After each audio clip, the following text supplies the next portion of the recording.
தெற்காசியாவின் அறிவு களஞ்சியமாக போற்றப்பட்ட யாழ்ப்பாணம் பொது நூலகம் எரிக்கப்பட்டு 42 ஆண்டுகள் கடந்துவிட்டன. ஆனாலும் தமிழ் மக்கள் மத்தியில் அத்துயர சம்பவம் ஏற்படுத்திய வடு இந்த கணம் வரை மாறாது உள்ளது. யாழ்ப்பாணம் பொது நூலகத்தின் தற்போதைய நிலை என்ன என்பது குறித்து இந்த பிரத்யேக தொகுப்பில் பார்க்கலாம்.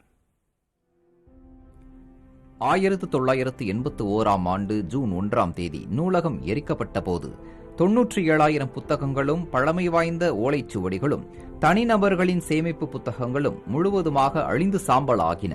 பல்வேறு நாடுகளிலிருந்து தேடி வைத்த பொக்கிஷங்கள், குறிப்பாக ஓலைச்சுவடிகளும் 1800ஆம் ஆண்டிலிருந்து வெளியான பத்திரிகை பதிவுகள் என அனைத்தும் தீக்கிரையாக்கப்பட்டன.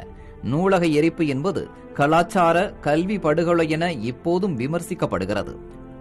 1998க்கு பின் புனரமைப்பு பணிகளை தொடங்கிய இலங்கை அரசு 2004ஆம் ஆண்டு பொது நூலகத்தை மீண்டும் திறந்தது.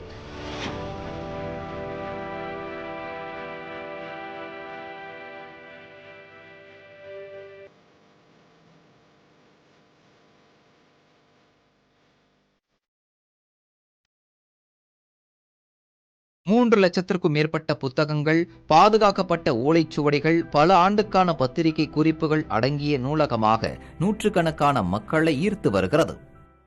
எங்களுக்கு ஏற்ற மாதிரி ஓகே இருக்கு.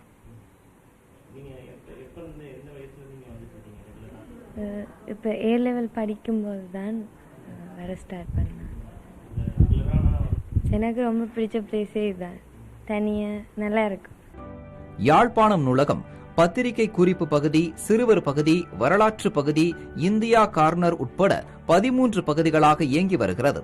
இந்தியா கார்னர் என்ற பகுதி 2015ஆம் ஆண்டு திறக்கப்பட்டு யாழ்ப்பாணம் பொது நூலகத்திற்கு 50,000 புத்தகங்கள் வழங்கப்பட்டுள்ளது.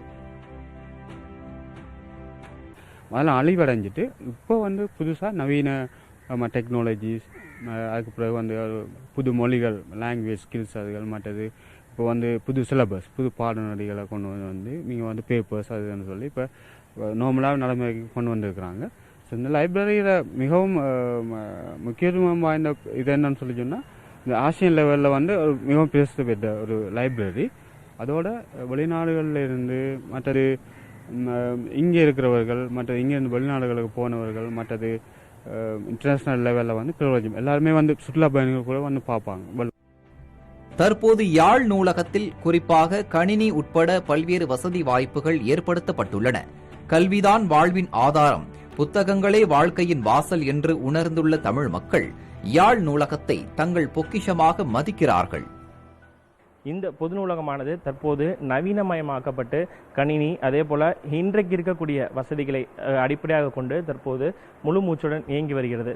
புதிய தலைமுறைக்காக ஒளிப்பதிவாளர் மதனுடன் இலங்கையிலிருந்து ஸ்டாலின்.